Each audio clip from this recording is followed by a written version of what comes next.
biggest crypto hack. The biggest. This is the biggest crypto hack ever. Who got affected? What just went down? The prior biggest hack was for half of that, and it was the Ronin hack. What happened to these people was crazy.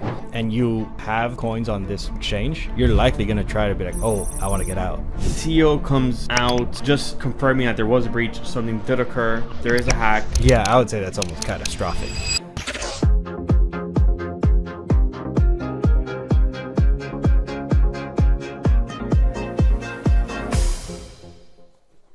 We are here today with an emergency episode. Yes, big event today. Emergency necessary. We've never done this before. This is the first time we do an episode like on the day the event occurs. Yeah, so we're going to be talking about one specific event that happened February 21st, early in the morning. We're getting to this ASAP so that you guys could hear this news ASAP. And we already have some developments that have happened since it occurred.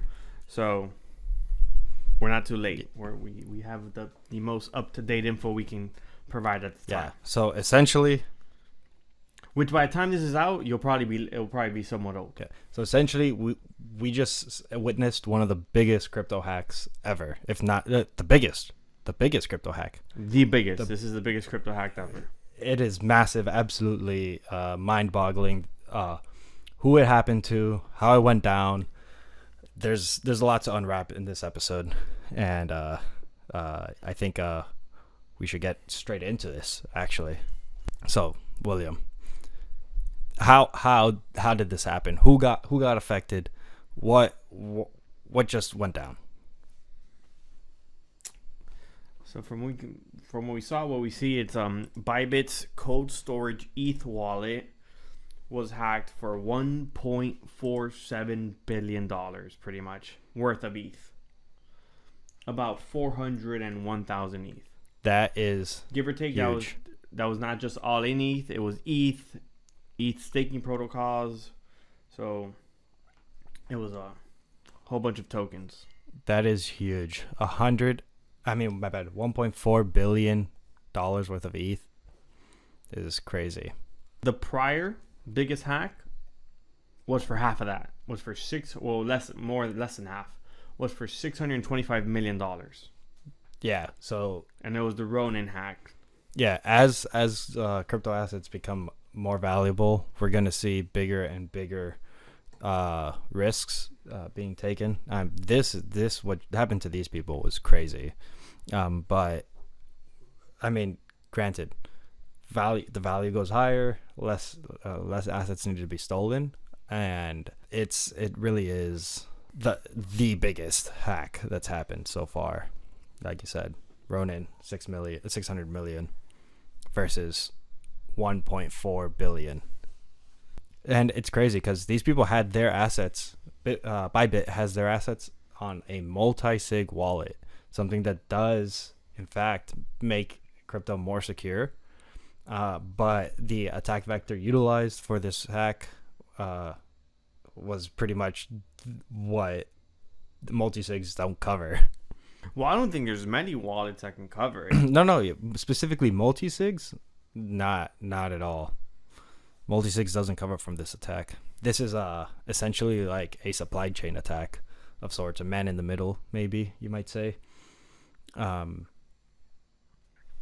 But so break it down for us. How did the hack occur? So essentially, Bybit was, or what was the hack? So Bybit was going to conduct a transaction, moving their Ethereum from one wallet to another wallet. They had multiple assets. Ethereum scheduled transaction, by the way. It was scheduled. So yeah, it's a regular transaction they always do every month or so. I think big exchanges just do this to keep rotating funds through wallets. I see. So it's never in one place for a long period of time. A security measure, you could say. Yeah, so they had ETH, staked ETH, CM ETH, and M ETH in the millions, hundreds of millions, and in like value. They're gonna be, so they decided to move it from one wallet, from wallet A to wallet B, their wallet to a new wallet. And the platform that they were using, what was the platform that they were using, William? I believe it was SafeMoon. if I'm not mistaken. Continue. I'll just interrupt at Yeah, some yeah. point once Okay. I have a confirmation. So on essentially, yeah. So the platform was showing them all the information. It's like, okay, we need the 3 signatures for the 3 private key, from the multisig wallets. So essentially, 3 different people had to sign, and they saw the wallet address that was being sent to, and on the front end, from what they were seeing, you found the wallet, the platform. Correct. What is it? I did. Genesis Safe, GNOSIS Safe, Okay. is the where the breach occurred. Yeah. So from their multi. yeah. So essentially, transaction occurred normally. However, this platform was showing them the address of what was intended for them, where they were trying to send it. However, in the back end, the code was actually sending it to a different wallet. So the platform was showing one wallet, and the actual delivery system had a different address. So they ended up sending the all that ETH to an unknown wallet to them. Unknowingly. Unknowingly. They only realized that happened after they had sent it. You probably wouldn't realize it since you're moving ETH if it's a slow network day, 5-10 minutes after the fact. Yeah, probably at least something like that. Yeah. Also kind of nuts. They sent it all like one whole transactions. I would assume they would send it like broken down or like in 2. Yeah. Which maybe after this, the security protocol changes. It goes like we're not sending full transactions anymore. Yeah. So we're sending bits. Part of the reason why they likely sent it all in one transaction is to avoid excessive transaction fees and just like lump them all up into one transaction. True. Because that is the issue when splitting up. That adds up. It adds up. So there is always, when it comes to security, risk to reward. How much risk are you assuming? How much, or like, what is your liability? How much are you risking in terms of this risk? In terms of what your asset is. Yeah. So it quite significant. I agree with what you said. They're likely going to be looking at their security protocols now after this breach, because $1.4 billion is, I would say that's a metric shit. Yeah, I would say that's almost catastrophic. However, they did say that they were still solvent, which is wild, which is good. So before we go there, yeah. Let's remind everyone, they're hacked. It comes out being reported on Twitter before the CEO confirms the hack. Oh, about wow. like 10, Okay. 20 minutes before. Yeah. I believe 30 minutes before. Half an hour after the fact is when the CEO comes out, confirmed we not hacked, but he says there was a situation, like we don't know where these funds went, like they don't know what occurred. So then going, we've been hacked and so on and so forth. And then within like probably the hour, he goes on. You have like a he full started addressing the timeline, void right? information. Of what happened, of how this went down. I believe so. Okay, so like run it down. Like when they committed the transaction, someone noticed it on. Someone posted that they noticed it on chain. Yeah, before the actual CEO mentioned something. Then so the hack occurs and everyone gets like wind of it between 5 a.m. and 7 a.m. PST time. That's by the time I saw it, which was 9 a.m. about market open my time, and I'm 5 hours behind Pacific Standard, so it's right around there when it gets alerted. You saw the movement quite fast. That was just a straight movement to their thing. It was reported on just regular X. CEO comes out around 9 a.m. PST. So about my whatever time it is, just confirming that there was a breach, something did occur, there is a hack, and they're trying to see where things went wrong. I see. So I wasn't aware that they announced they were solving beforehand, and because they're 1-to-1 backing to depositors, to creditors. My bad. and they then secure 80%, like 80% of their total assets lost in a loan, on a bridge loan. That's about 1.12 billion. So there are some mysteries there. We don't know who the partners are, how they got it, interest, and term length. Yeah, because they were able to recover some through a loan.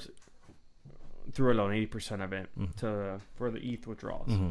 Because obviously the news comes out, everyone's withdrawing, and to avoid a run on the bank, they secure a loan. Yeah. Specifically for ETH. And yeah, because if you hear that a major exchange like this gets breached, and you have coins on this exchange, you're likely going to try to be like, oh, damn. I want to get out. Yeah. So ETH transactions were just a bit slower than usual. Something about 4 hours. They were specifically prioritizing all the retail holders and institutions were just going to go last, since they're the biggest bag holders there. Yeah. But 80% being able to recover through a loan. Yeah, through a loan still, but being able to have 80%. They'll live. Yeah, they should be able to pull through with that. It's still a major hit to them, though. So back to when market opens, you clearly see a huge sell-off. Bitcoin ETH drops. ETH drops about 5-6%. ETH drops 3 to 5%, about from 2,680 to 2,736, give or take. Bitcoin falls about 1% at the time. Clearly, prices fall further down as time went on. Bitcoin hit 94,000. I didn't see what ETH hit. Mm-hmm. Quick. Yeah, so ETH took a bigger hit than that, of course. So ETH went from about 2,800 all the way down to 2,619. So about 7% all in. Not too crazy. Then clearly that's when really panic starts kicking in, because everything is just skyrocketing. So about 11:10 we get Zach XBT identifies the group as the Lazarus group. This is for a North Korean group. Someone already identified who did the hack? Yeah, a long time ago. Oh, wow. Okay. Like in the early morning at 11:09 a.m. PST. They knew who it was. They knew who it was from on-chain data. No speculation. This is all on-chain data related to other prior hacks that we've seen. Mm-hmm. Which was the Lazarus group. It's a North Korean group. I was gonna say, because at some point, Arkham, which is a chain of sorts, announced that they were. It's an exchange. Yeah, they were. Oh, it's an exchange. Well. Yeah, so they have like their own token. Their own token. Yeah. Oh yeah. They announced that they were setting up a bounty for anybody who could identify the hacker. 50,000 Arkham tokens. Arkham. Yeah. To help. Yeah, this guy is the one who won it. Oh, okay, cool. Okay, yeah, interesting. He's the one who announced it about like 3 hours or 2.5 hours later from the time the award was posted. Yeah. So unfortunately, with on-chain data. Unfortunately, right now, there is no way to get those funds back. However, there is a way to, to a degree, completely track those tokens, where they're moving from wallet to wallet, and hopefully, it's a little out of my zone where I don't know how to set it up, but I do feel like this is something that could be set up. Is block transactions coming from that wallet or from any of those wallets associated to those coins. Does that make sense? Yeah, to a degree. So the hack detail are fully solidified by 12:31 PST, and Bybit's at this point just in talks with forensics team, emphasizing on Twitter that they're a solvent company, and that the hackers use about 53 wallets and they're all being tracked at the time. It's crazy how fast news unravels, because I have an article here from 8 hours ago, and they had only listed 39 wallets. So news like stuff like this it's constantly developing, and no matter how fast it gets out there, there's always new information. Yeah. But yeah, I'm sure Bybit already has their own individual, in-house audit forensics team, where as soon as that wallet went out, like they started running some scripts and were like, okay, keep an eye out for this wallet. If this wallet ever makes a transaction out to another wallet, check, like, log that wallet that it sends the funds to, and how much funds are being sent, what protocol, how much fees, all that good stuff. Yeah. So about 1 p.m. PST, the Bybit's urging exchanges to blacklist the wallet addresses associated with the hack. Exactly what I was just talking about. Yeah, and they're having the forensics team just go through everything. Following that, which is really the last notable update and securing the loan. Well, there's two more things. Withdrawals, ETH withdrawals, as I stated, were just being slow, and they'll probably continue for that for a bit of a while. And so the CEO went on a live within about an hour after the hack, as I said, to just answer questions and try to make sure everything stays calm, that no one's panicking.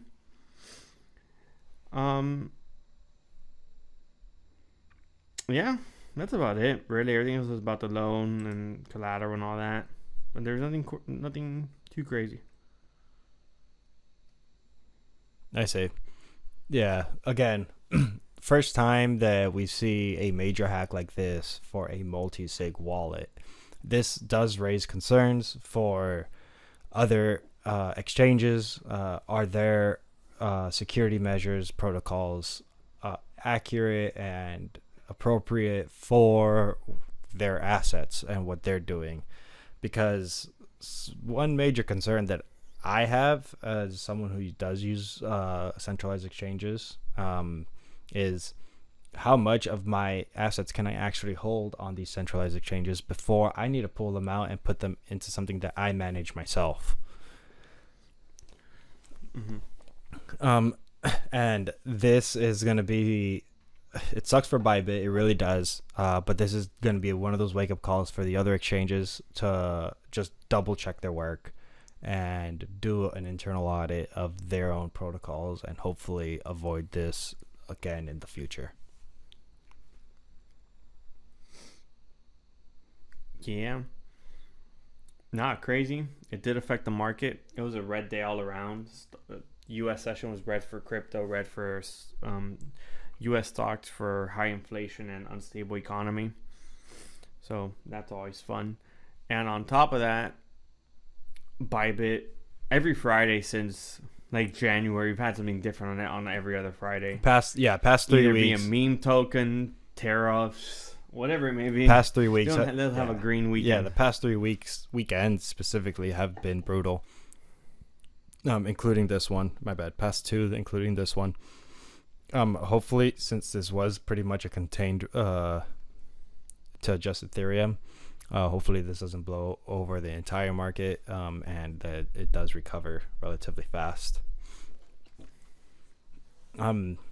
Yeah, I did have a thought earlier about, like, it's crazy how in this blockchain economy, if someone gets hacked, the market takes a dump, and the value of that asset that got hacked, or might I say just stolen, goes down. well, there was selling pressure. Yeah, because of something like this. Yeah, but they created selling pressure because they're gonna sell, or you assume they're gonna sell and switch into other assets. So, like, and it's gonna be on chain, so it does affect the market immediately. for you're talking about like the stolen funds? Yeah. Okay. Yeah. So, like, Unless you're talking about something else. oh no, it just, I'm talking like in as holistically the value. I'm not saying any specific reason, but I just thought how it's interesting how that happens, and I was curious to see if that happens for like fiat currencies, because people get robbed all the time, but like a dollar's still going to be worth a dollar, essentially, give or take. Like, you could still buy more, but I guess yeah, but it's more complex. But you compare it to the dollar because you're saying what ETH is worth in dollars or whatever is being stolen. But that's the same with a stock. Yeah, so like people steal funds, assets. If Amazon's, they're gonna drop. If there is a lawsuit against the company, it drops. Just because it's still worth $1, your asset buy is still worth less. So you're talking about price. specifically for the asset? Okay, yeah. Okay. Yeah, crazy big event. Yeah, more news will come out. I'm assuming at some point they're gonna get into negotiations to buy back the assets that were stolen from this company, since that's the only option. Yeah. And the only option for the group to get any sort of usable funds. Yeah. We're gonna probably be following this for a while as stuff rolls out. So shouldn't last too long, I assume. So if anything, if you find this information valuable, I suggest you subscribe to our channel, subscribe to our streaming services. Spotify. Did you just have a mental fart, dude? I was trying to figure out how to say, like, follow us on Spotify. Gotcha.